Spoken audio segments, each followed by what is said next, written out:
بسم اللہ الرحمن الرحیم۔ ہم اپنے بڑوں سے سنتے رہتے ہیں کہ اللہ والوں کے پاس بیٹھنا چاہیے، اللہ والوں کی صحبت میں بیٹھنا چاہیے، اللہ والوں سے دوستی رکھنی چاہیے۔ اللہ والے کون ہیں؟ کتابوں میں بھی پڑھتے ہیں، بڑوں سے بھی سنتے ہیں، اپنے اساتذہ سے بھی سنا ہے، اپنے مشائخ سے بھی سنتے ہیں۔ ہم یہ پہچان لیں کہ اللہ والے ہے کون۔ یہ اصطلاح بہت استعمال ہوتی ہے، لیکن عموماً ہم اس کے معنی نہیں جانتے۔ کون ہے اللہ والا جس کے پاس ہم بیٹھیں، جسے ہم اپنی دوستی بنا لیں اور جس کی صحبت اختیار کریں؟ اور اللہ جل جلالہ کے علاوہ اس دنیا کے اندر دوسری بھی ایسی چیزیں ہیں جن کو بظاہر لوگ قوت سمجھتے ہیں، تو لوگ ان کی طرف بھی جاتے ہیں۔ حزب الشیطان، شیطان کا ٹولہ، شیطانی لوگ، یہ کون ہیں؟ دنیا والے، یہ لفظ بھی استعمال کیا جاتا ہے۔ دنیا والے کون ہیں؟ دنیا کے اندر تو ہم سب جی رہے ہیں۔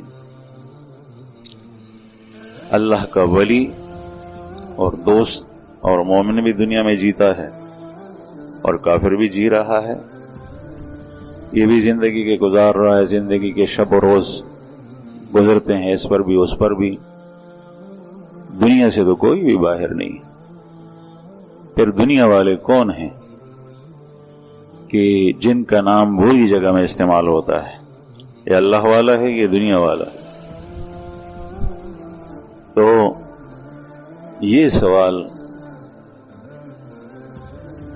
حضرت موسیٰ علیہ السلام نے اللہ جل جلالہ سے کیا۔ بعض حضرات ایسے ہوتے ہیں کہ جو اپنے سے بڑے سے کسی سوال کے جواب سننا چاہتے ہیں۔ اس کی وجہ یہ ہوتی ہے کہ ایک تو میرے ذہن میں معنی آ رہا ہے، پتہ نہیں یہ کیا جواب دیں گے، اور اس میں تواضع عاجزی ہوتی ہے۔ مثلا رسول اللہ صلی اللہ علیہ وسلم نے حجۃ الوداع کے موقع پر 10ویں ذی الحجہ کو، جبکہ ہمارے ہاں بڑی عید ہوتی ہے، عید الاضحیٰ، اس دن آپ صلی اللہ علیہ وسلم نے میدان منا میں صحابہ کرام سے پوچھا، ایو یوم ھذا، ایو شہر ھذا، ایو بلد ھذا، او کما قال علیہ الصلاۃ والسلام، یہ کون سا دن ہے آج؟ کون سا شہر ہے؟ کون سا مہینہ ہے؟ اب دن بھی جانتے تھے، مہینہ بھی جانتے تھے، اور شہر بھی جانتے تھے، سارے صحابہ جانتے، لیکن حدیث مبارک میں جو الفاظ ہیں تو ان تینوں سوالوں کے جواب میں صحابہ کرام نے مجموعی طور پہ ارشاد فرمایا۔ بعض حدیث میں ہے، صحاح روایات میں، بخاری شریف کے اندر حدیث ہے، اللہ ورسولہ اعلم، اللہ ورسولہ اعلم، اللہ ورسولہ اعلم۔ ہر سوال کے جواب میں کہ اللہ اور اس کا رسول اچھی طرح جانتا ہے، اللہ اور اس کا رسول جانتا ہے، اللہ اور اس کا رسول جانتا ہے۔ وہاں صحابہ کرام کو یہ معلوم تھا کہ دن کون سا ہے، مہینہ کون سا ہے، شہر کون سا ہے، لیکن اس کے باوجود وہ چاہتے تھے کہ اس وقت رسول اللہ صلی اللہ علیہ وسلم کا یہ سوال کرنا ہے، اس کے پیچھے کوئی بڑے معنی ہے، اس کے پیچھے کوئی ایک بڑی غرض ہے، بہت بڑا مقصد ہے۔ اگر ہم صرف یہ جواب دیں کہ آج جمعے کا دن ہے، ہفتے کا دن ہے، ذی الحجہ کا مہینہ ہے، اور مکۃ المکرمہ کا شہر ہے، بلد حرام ہے، تو یہ تو آسان جواب ہے۔ وہ سننا چاہتے تھے کہ اللہ کے رسول صلی اللہ علیہ وسلم خود کیا جواب ارشاد فرماتے ہیں، اور یہ اس لیے ہے کہ رسول اللہ صلی اللہ علیہ وسلم کو اللہ کی طرف سے القا ہوتا ہے۔ تو حضرت موسیٰ علیہ السلام نے یہ سوال کیا۔ عبداللہ بن مبارک رحمہ اللہ نے اپنی کتاب میں اس کو ذکر کیا ہے، کتاب الزہد والرقائق، علماء کرام دیکھ سکتے ہیں۔ اور عبداللہ ابن مبارک رحمہ اللہ وہ شخصیت ہیں کہ جس کے اوپر کسی نے جرح نہیں کیا کہ یہ راوی مقبول نہیں، کسی نے بھی نہیں کیا۔ وہ فرماتے ہیں کہ حضرت موسیٰ علیہ السلام نے ایک دفعہ رب سے سوال کیا، رب اخبرنی ان اہلک الذین ہم اہلک، اے میرے پروردگار مجھے اپنے اہل کے بارے میں بتائیے کہ اہل اللہ، اللہ والے جو آپ کا خاص اہل ہیں وہ کون ہیں؟ تو اللہ جل شانہ نے جواب دیا، الذین هم المتحابون فی، هم المتحابون فی الذین یعمرون مساجدی ويستغفروني بالأسحار،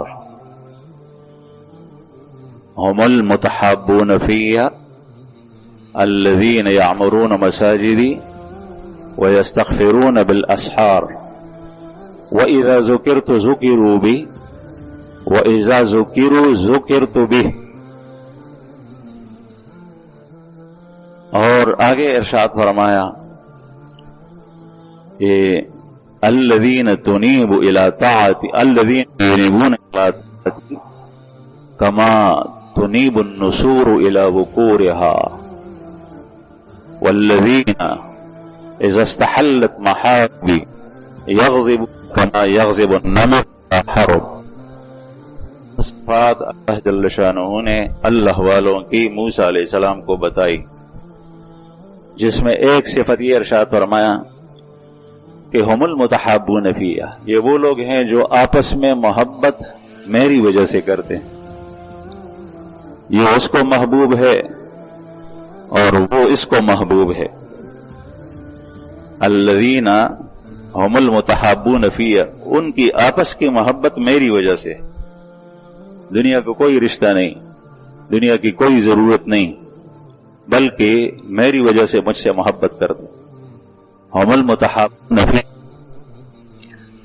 الذین یعمرون مساجدی۔ اب دنیا کے اندر محبتیں ہوتی ہیں مختلف اس کی بنیاد پر ہوتی، محبت کرتے ہیں اس میں وسیلہ کوئی ایک چیز ہے، پھر اس سے توقع دوسری رکھنا یہ انسان کی بھول ہے۔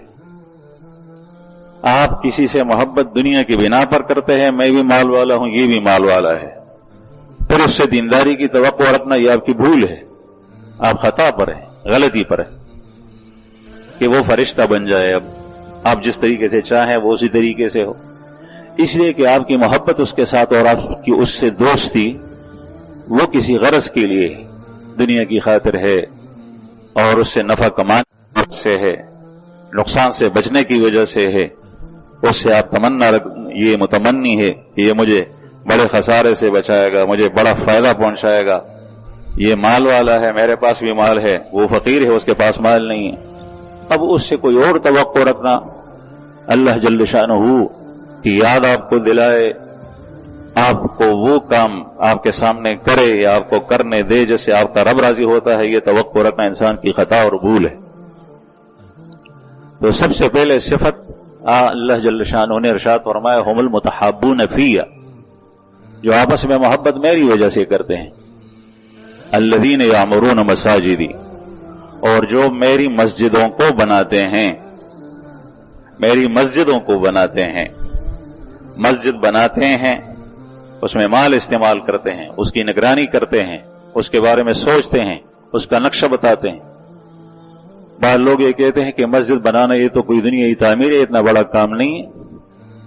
داؤد علیہ السلام نے مسجد بنائی، سلیمان علیہ السلام نے مسجد بنائی، ابراہیم علیہ السلام نے مسجد بنائی، محمد رسول اللہ صلی اللہ علیہ وسلم نے مکہ مکرمہ میں مسجد بنائی، قباء کے اندر مسجد بنائی، مدینہ منورہ میں مسجد بنائی، اور سب سے پہلے بنائی۔ یہ بڑا کام نہیں ہے۔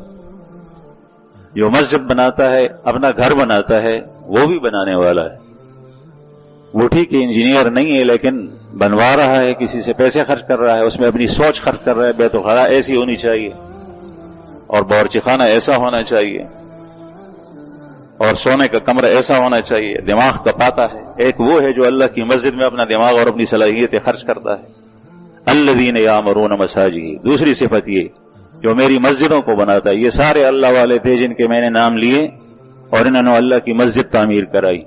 اور حضرت سلیمان علیہ السلام زندہ ہوتے بھی نگرانی کرا رہے تھے اور مرنے کے بعد بھی نگرانی کرا رہے تھے۔ قرآن پاک میں ذکر ہے، مردہ ہیں، لاش ہے اور مسجد کی تعمیر کی نگرانی کرا رہے ہیں، لاٹھی لیے ہوئے ہیں، توڑی کے نیچے ٹیک لگایا ہے، لاش ان کی کڑی ہے۔ قرآن پاک دیکھیں، پھر اس کی لاٹھی دیمک پا جاتی ہے۔ جب یہاں مسجد کی تعمیر پوری ہوئی اور وہاں لاٹھی کو دیمک نے کھا لی اور لاٹھی ختم ہوئی، گر پڑے سلیمان علیہ السلام۔ پھر جنات کو پتہ چلا، اوہو ہم مصیبت کے اندر مبتلا تھے، اگر ہمیں پہلے پتہ چلتا پیشگی تو ہم مسجد مکمل نہ کراتے۔ سلیمان علیہ السلام کے ڈر سے کافر لوگوں جنات سے بھی وہ لیا، بڑے بڑے پتھر پہاڑوں سے لے کر آتے تھے۔ تو دوسری صفت ان کی یہ الذین یعمرون مساجدی۔ تیسری صفت یہ والذین یستغفرونی بالاسحار، سحری کے وقت مجھ سے اپنے گناہوں کی مغفرت چاہتے ہیں، سحری کے وقت مجھ سے اپنے گناہوں کی مغفرت چاہتے ہیں۔ سارے لوگ سوئے ہوئے ہیں، جاڑوں کا موسم ہے، سردی کا زمانہ ہے، گرمی کا موسم ہے، پسینہ پسینہ ہے، چھوٹی سی رات ہے جس میں آدمی کی نیند پوری نہیں ہوتی، اور یہ اللہ کا بندہ اللہ کے لیے اٹھ کر کھڑا ہوتا ہے اللہ کے سامنے وضو کر کے، اور پھر یہ کہتا ہے رب اغفر لی رب اغفر لی رب اغفر لی، اے میرے رب مجھے بخش دے، اے میرے رب مجھے بخش دے۔ اللہ جل شانہ کو کتنا پیار آئے گا، اللہ پاک کو اپنے بندے سے 100 ماؤں سے زیادہ محبت ہے، اور بیٹا بچہ ایک ہی دفعہ کہتا ہے کہ اماں، اور اس کو کوئی تکلیف ہو فوراً پہنچ جاتی، نیند کو قربان کر دیتی ہے، آرام کو قربان کر دیتی ہے، اور اللہ جل شانہ کی محبت اپنے بندے سے کتنا گنا زیادہ ہے۔ پھر اس کے بعد اللہ جل شانہ ایسے بندے کی دعا کو قبول نہیں کرے گا۔ تو تیسری صفت یہ کہ یستغفرونی بالاسحار، جو مجھ سے گناہوں کی بخشش چاہتے ہیں بالاسحار، سحری کے وقت۔ دنیا کے لوگ عام عوام الناس اٹھ کر اللہ سے مانگ رہے ہیں، صبح کے وقت پوری رات گزاری، وہ بھی ٹھیک ہے، دعائیں ہر وقت مانگی جاتی ہیں، لیکن اس وقت تو سارے لوگ مانگ رہے ہیں، یہ بھی مانگ رہا ہے، اور سحری کے وقت سارے لوگ سو رہے ہیں، یہ اللہ تعالیٰ سے مانگتا ہے۔ چوتھی صفت یہ ہے الذین اذا ذکرت ذکروا بی واذا ذکروا ذکرت بہم، الذین اذا ذکرت ذکروا بی، جب مجھے کوئی یاد کرتا ہے تو ان کو بھی یاد کرتا ہے میری وجہ سے، اور جب ان کو کوئی یاد کرتا ہے تو مجھے بھی ان کی وجہ سے یاد کیا جاتا ہے۔ مجھے کوئی یاد کرتا ہے، اللہ کو کوئی یاد کرتا ہے تو وہ بندہ بھی اس کے سامنے آتا ہے، وہ بھی یاد۔ یہ کیوں؟ اس لیے کہ وہ یہی اللہ کا نام اس نے سکھایا ہے، اس نے نماز اس کو سکھائی ہے، اس نے دین کا مسئلہ اس کو بتایا ہے، اس نے اللہ جل شانہ کی محبت کے طریقے اس کو سکھائے ہیں، اس نے حج عمرے کا طریقہ اس کو سکھایا ہے، اور اس میں اللہ جل شانہ کو کس طریقے کے اوپر، کس طرح مانگنے کے اوپر پیار آتا ہے، دعائیں مانگتا ہے، اللہ کا ذکر کرتا ہے، وہ بندہ بھی اس کو یاد آتا ہے جس نے یہ دعا سکھائی۔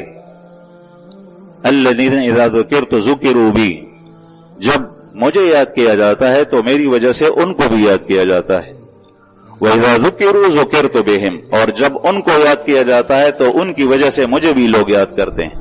فلاں، اور جب فلاں کا نام زبان پہ آیا، کانوں نے سنا تو فوراً اللہ جل شانہ کی طرف انسان کا ذہن چل لیا، اور پھر اللہ پاک کی یاد اس کے کانوں میں، اس کے دل کے اندر، اس کے دماغ میں پڑتی ہے فوراً۔ کیوں؟ اس لیے کہ اس بندے کا اللہ سے خاص تعلق۔ یہ تجربہ ہے، لوہار ہے، اس کا تذکرہ ہوتا ہے تو لوہاری کا ذہن لوہاری کی طرف منتقل ہوتا ہے۔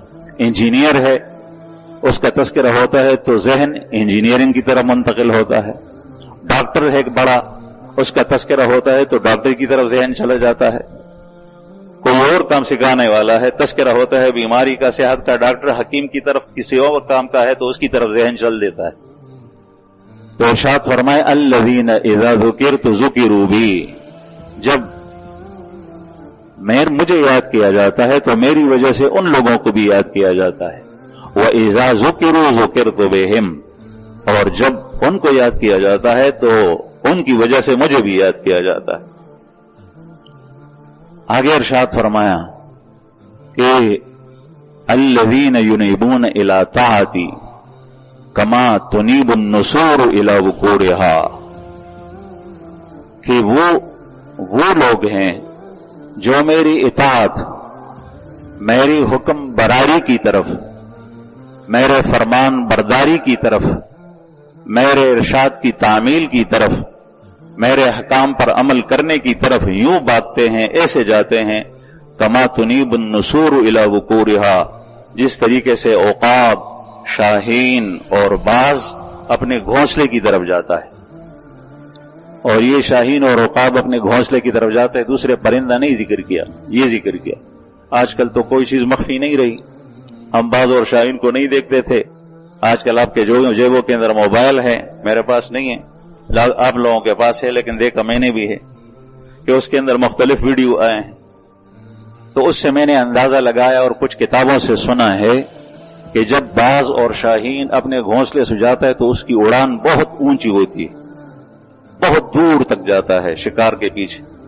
لیکن جو اس نے گھونسلہ بنایا ہے اس کی 3 حالتیں ہیں، یا اس کے اندر اس کے بچے ہیں، یا اس گھونسلے کے اندر اس نے انڈے دیے ہیں، یا وہ خالی گھونسلہ ہے لیکن اس نے اس پر محنت کی ہے اور ابھی تھوڑی دیر کے بعد، چند دنوں کے بعد اس میں انڈے دے گا، پھر اس سے بچے نکلیں گے. یہ شاہین، باز اور عقاب اس کی طرف دور جاتا ہے، لیکن اس کے دل کے اندر وہ گھونسلہ ہے کہ کس وقت میں اپنے بچوں کے پاس پہنچوں اور یہ خوراک لے جاؤں گا. دور جاتا ہے. تب بھی حدیث مبارک کے اندر آتا ہے، دوسری حدیث میں، کہ 7 لوگ حشر کے میدان میں اللہ جل شانہ کے خاص سائے کے اندر ہوں گے، جس دن اللہ کے سائے کے علاوہ کوئی اور سایہ نہیں ہوگا. اس میں ایک قسم کون ہے؟ رجل قلبه معلق بالمساجد، رجل قلبه معلق بالمساجد، ایک وہ شخص جس کا دل اللہ کے مساجد کے ساتھ اٹکا ہوا ہے، اس کا دل مسجد میں اٹکا ہوا.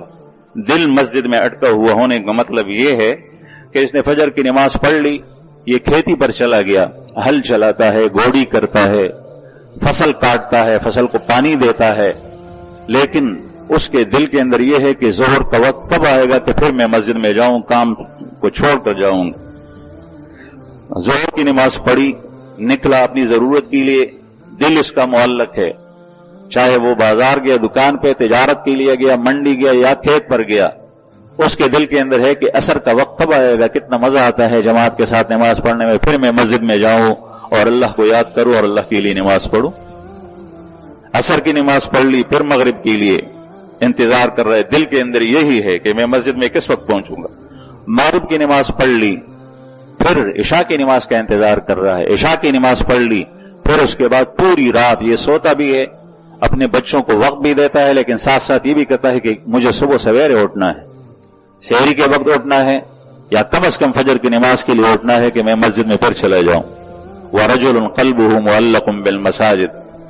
تو شاہین اور باز اس کی یہ فکر ہوتی ہے کہ مجھے کب اپنے بچوں کے پاس پہنچنا ہے، دوسرے پرندوں کے بنسبت زیادہ. دوسری بات یہ ہے کہ جب یہ آتا ہے اپنے گھونسلے کی طرف تو انتہائی عاجزی اور تواضع کے ساتھ آتا ہے.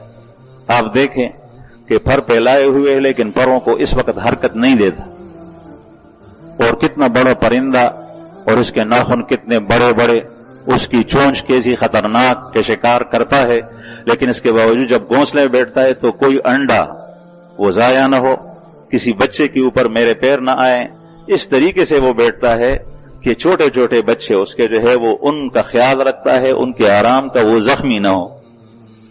اتنی عاجزی کے ساتھ یہ آتا ہے.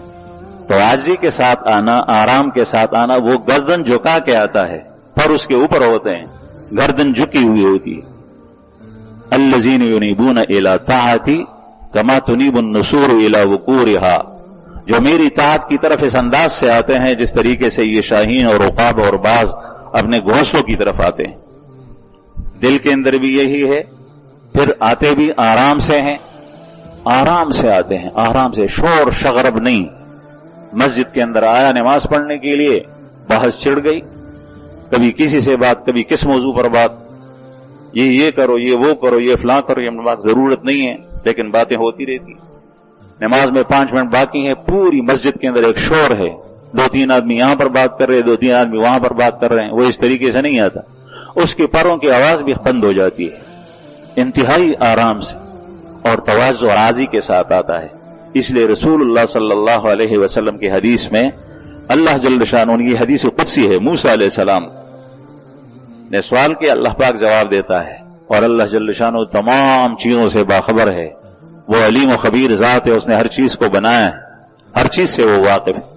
الذین ینیبون الی طاعتی کما تنیب النسور الی وقورها، جو میری طاعت کی طرف اس طریقے سے آتے ہیں جس طریقے سے باز اور شاہین اپنے گھونسلے کی طرف آتا ہے۔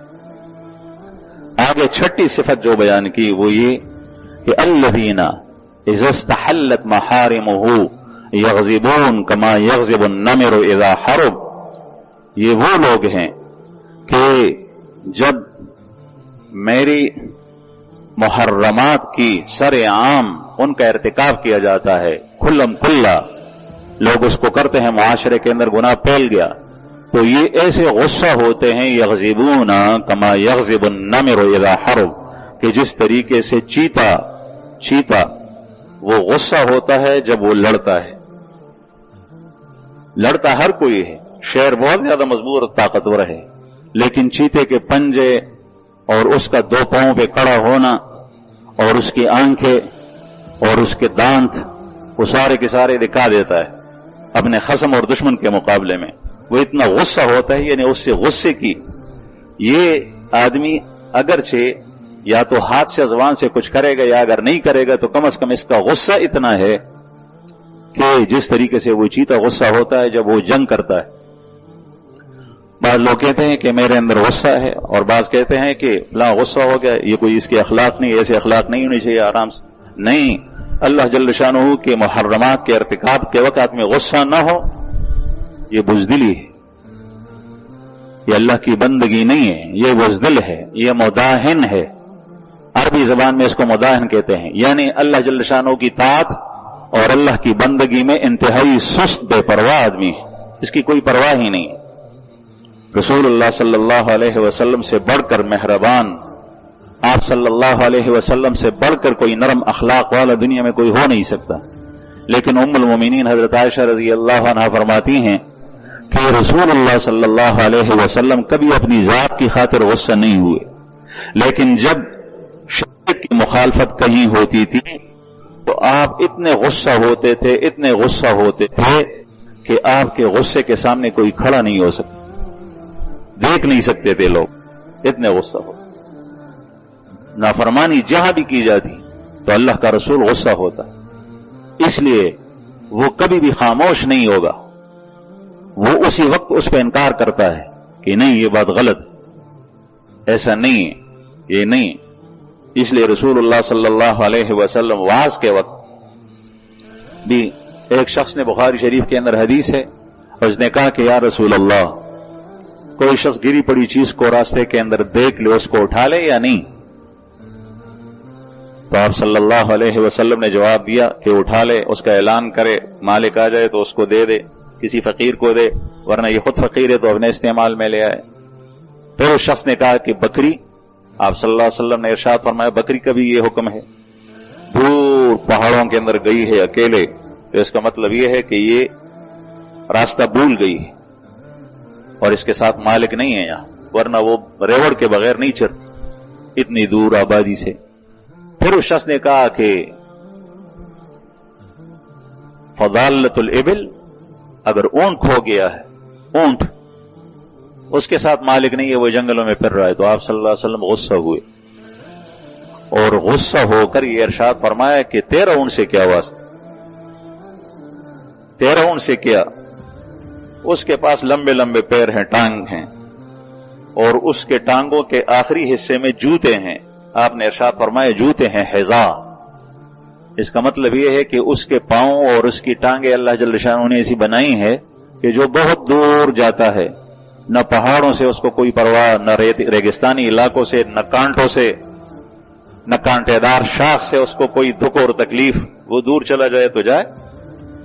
اور آپ صلی اللہ علیہ وسلم نے یہ بھی ارشاد فرمایا کہ اس کے پیٹ کے اندر اللہ جل شانہ نے پانی کی ٹینکی بنائی ہے، جو کئی دن مسلسل پانی نہ پیے، محققین نے لکھا ہے کہ 7 یا 8 دن مسلسل اون پانی نہ پیے تو کوئی اس کو بیماری بھی نہیں آتی، نہ مرے گا، اس لیے کہ ایک تو خود اپنے معدے کے اندر وہ پانی ڈالتا ہے پیتے وقت، دوسرے وہ بار بار پیتا ہے، پھر پیتا ہے، پھر پیتا ہے، پھر پیتا ہے، تو معدے کے بھرنے کے بعد اس کے اندر ایک ٹینکی اللہ نے بنائی ہے، اس کو بھر دیتا ہے، جس کو کہتے ہیں کہ یہ کیا کہتے ہیں اس کو، یہ زائد، یعنی یہ زائد رکھتا ہے، ضرورت کے وقت اس کو استعمال کرتا ہے، سٹور کرتا ہے۔ اور اگر یہ پانی بھی ختم ہو جائے تو اس کے کوہان میں چربی ہے، پھر وہ پگھل کر اس سے اپنا کوٹا پورا کر لیتا ہے، 7-8 دن مسلسل یہ زندہ رہ سکتا ہے۔ تو آپ صلی اللہ علیہ وسلم غصہ ہوئے، یہ کتنی معمولی بات ہے، اس پہ آپ غصہ ہوئے۔ اب لوگ کہتے ہیں کہ رسول اللہ صلی اللہ علیہ وسلم کے بھی غصہ نہیں ہوئے، اپنی ذات کی خاطر غصہ نہیں ہوئے، اپنی ذات کے لیے غصہ نہیں ہوئے۔ ایک شخص نے، یہودی نے سونا دیا تھا اور پھر وہ وقت پورا ہونے سے 3 دن پہلے آیا مانگنے لگا، اور آپ صلی اللہ علیہ وسلم کو برا بلا سخت سخت کہا، سخت الفاظ کہے۔ حضرت عمر رضی اللہ عنہ بڑے غصہ ہوئے اور فرمایا کہ اللہ کے دشمن، زبان صحیح استعمال کرو، تم کس سے بات کرتے ہو، تجھے پتہ ہے؟ سخت الفاظ کہے۔ آپ صلی اللہ علیہ وسلم مسکرا رہے تھے اور آپ صلی اللہ علیہ وسلم نے ارشاد فرمایا، اے عمر، تمہیں اس طریقے سے بات نہیں کرنی چاہیے تھی، بلکہ مجھے کہنا چاہیے تھا کہ اس کو اپنا حق لو، اور اس کو کہنا چاہیے تھا کہ تم آرام سے طلب کرو۔ اپنے حق کے مطالبے کا یہ انداز نہیں ہوتا جس طرح تو اختیار کرے۔ اس شخص نے آپ صلی اللہ علیہ وسلم کو گریبان سے پکڑا تھا، عمر کا غصہ بجا تھا، لیکن آپ صلی اللہ علیہ وسلم نے امت کے دوسرے لوگوں کو تعلیم دی ہے۔ آپ صلی اللہ علیہ وسلم اس وقت غصہ نہیں ہوئے، اس لیے کہ یہ ذاتی معاملہ تھا، لیکن جب شریعت کے خلاف ہوتا ہے تو پھر آپ صلی اللہ علیہ وسلم کے غصے کے سامنے کوئی ٹھہر نہیں سکتا تھا۔ یہ ام المومنین حضرت عائشہ رضی اللہ عنہا فرماتی، الذین یغضبون اذا استحلت محارمی کما یغضب النمر اذا حرب، کہ وہ لوگ ہیں جو غصہ ہوتے ہیں جب میری محرمات کا ارتکاب کیا جاتا ہے، زنا کا ارتکاب کر رہا ہے، شراب نوشی کا ارتکاب کر رہا ہے، سود کا ارتکاب کر رہا ہے، رشوت کا ارتکاب کر رہا ہے، یہ برداشت نہیں کرتا، غصہ ہوتا۔ غصہ تو ہو، آپ ہاتھ سے منع نہیں کر سکتے، آپ کو بولنے کا انداز اور طریقہ نہیں آتا، ٹھیک ہے، لیکن آپ غصہ تو ہو سکتے ہیں۔ یہ آدمی ایسا کیوں کرتا ہے؟ تو بہرحال اللہ جل شانہ کے طرف منسوب اللہ کے بندے اہل اللہ، ان کی صفات اللہ جل شانہ نے خود بیان کی اور حضرت موسیٰ علیہ السلام کو ارشاد فرمایا۔ بعض لوگ ایسے ہوتے ہیں کہ ان کو دیکھ کر اللہ یاد آتا ہے، یہ اللہ والے ہوتے ہیں، ان کے ساتھ محبت اللہ جل شانہ کی وجہ سے ہوتی ہے، ان کا نام لیا جاتا ہے، اللہ یاد آتا ہے، اللہ یاد کرتے ہیں تو وہ یاد آ جاتے ہیں۔ ایک حدیث مبارک میں آتا ہے، حضرت انس رضی اللہ عنہ راوی ہیں، وہ فرماتے ہیں کہ رسول اللہ صلی اللہ علیہ وسلم نے ارشاد فرمایا، من الناس، بعض لوگوں میں وہ ہے کہ جن کو اللہ جل شانہ نے خیر کی کنجیاں بنایا ہے، اور بعض وہ ہیں جن کو اللہ نے شر کی کنجیاں بنایا، شر کی چابی، شر کی کنجی۔ بعض لوگوں کو اللہ نے خیر کی کنجی بنایا ہے اور بعض لوگوں کو اللہ نے شر کی کنجی بنایا ہے۔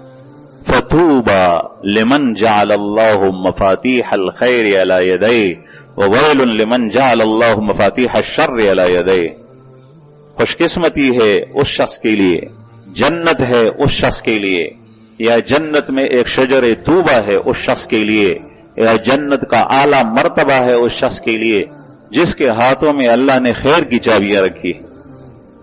اور خیر کی چابیاں کیا ہوتی ہے کہ وہ جہاں بھی جاتا ہے وہ خیر کو پھیلاتا ہے، جہاں بھی جاتا ہے وہ خیر کو پھیلاتا ہے، مجلس میں بیٹھتا ہے خیر کو پھیلاتا ہے، کہیں جاتا ہے خیر کو پھیلاتا ہے، اس کے ہاتھ سے، اس کی زبان سے، اس کے آنکھ سے، اس کے کان سے، اس کے پیروں سے خیر ہی خیر صادر ہوتا ہے۔ کسی علاقے میں چلا گیا، وہاں لوگ نماز نہیں پڑھ رہے تھے، یہ وہاں چلا گیا، لوگوں نے نماز پڑھنا شروع کر دی۔ اب یہ نماز کی چابی ہے۔ لوگ زکوٰۃ نہیں دے رہے تھے، یہ چلا گیا، یہ زکوٰۃ دینے لگا، لوگوں نے زکوٰۃ دینے شروع کی۔ حدیث مبارک میں آتا ہے ایک آدمی نے اپنے دل میں ارادہ کیا تھا کہ میں آج رات اللہ کے نام پہ مال دوں گا اس طریقے پر کہ لوگ مجھے نہ دیکھیں سوائے اللہ کے۔ چنانچہ وہ اندھیری رات میں گھپ اندھیرا تھا، اس میں باہر نکلا، کسی کو نظر نہیں آ رہا تھا کہ یہ کون ہے، اور راستے میں کھڑا ہو گیا کسی چوک میں یا کسی جگہ، وہاں ایک شخص گزر رہا تھا، پتہ بھی نہیں چل رہا تھا کہ مرد ہے یا عورت۔ اس کے ہاتھ میں وہ صدقہ اس نے رکھا، اس کے ہاتھ میں صدقہ رکھا اور واپس گھر آیا۔ صبح ہوئی، رات گزرا، وہ آدمی چور تھا، اس نے کسی اپنے یار دوست سے، چور سے تذکرہ کیا یا دکاندار سے کہ مجھے رات کو کسی نے صدقہ دی، میں نے دیکھا وہ بڑا مال تھا، میں نے کہا آج رات کسی کے گھر جانے کی کیا ضرورت، مال مل گیا ہے، تب میں واپس چلا گیا۔ ایسے بھی گاؤں کے اندر لوگ موجود ہیں۔ تو بات پورے شہر کے اندر پھیل گئی، رات کو چور پر کسی نے صدقہ کیا۔ اس شخص کو بھی بات پہنچ گئی جس نے صدقہ کیا تھا، اس نے کہا کہ یا اللہ یہ تو چور کی حالت میں ہاتھ میں چلا گیا، لیکن خیر تیرا شکر ہے کہ تو نے مجھے کم از کم اپنے نام پر دینے کی توفیق تو دی کہ میں نے تیرے نام پہ لگایا ہے، آج میں پھر دوں گا یا اللہ۔ پھر اندھیرا ہوا، مال لے کے نکلا، کسی شخص کے ہاتھ میں دیا۔ صبح بات پھیل گئی کہ کسی شخص نے ایک غنی اور مالدار شخص کو کل رات کو صدقہ دیا ہے، وہ اس گاؤں میں سب سے بڑا مالدار تھا، وہ راستے میں جا رہا تھا، اس نے ہاتھ میں دے دیا۔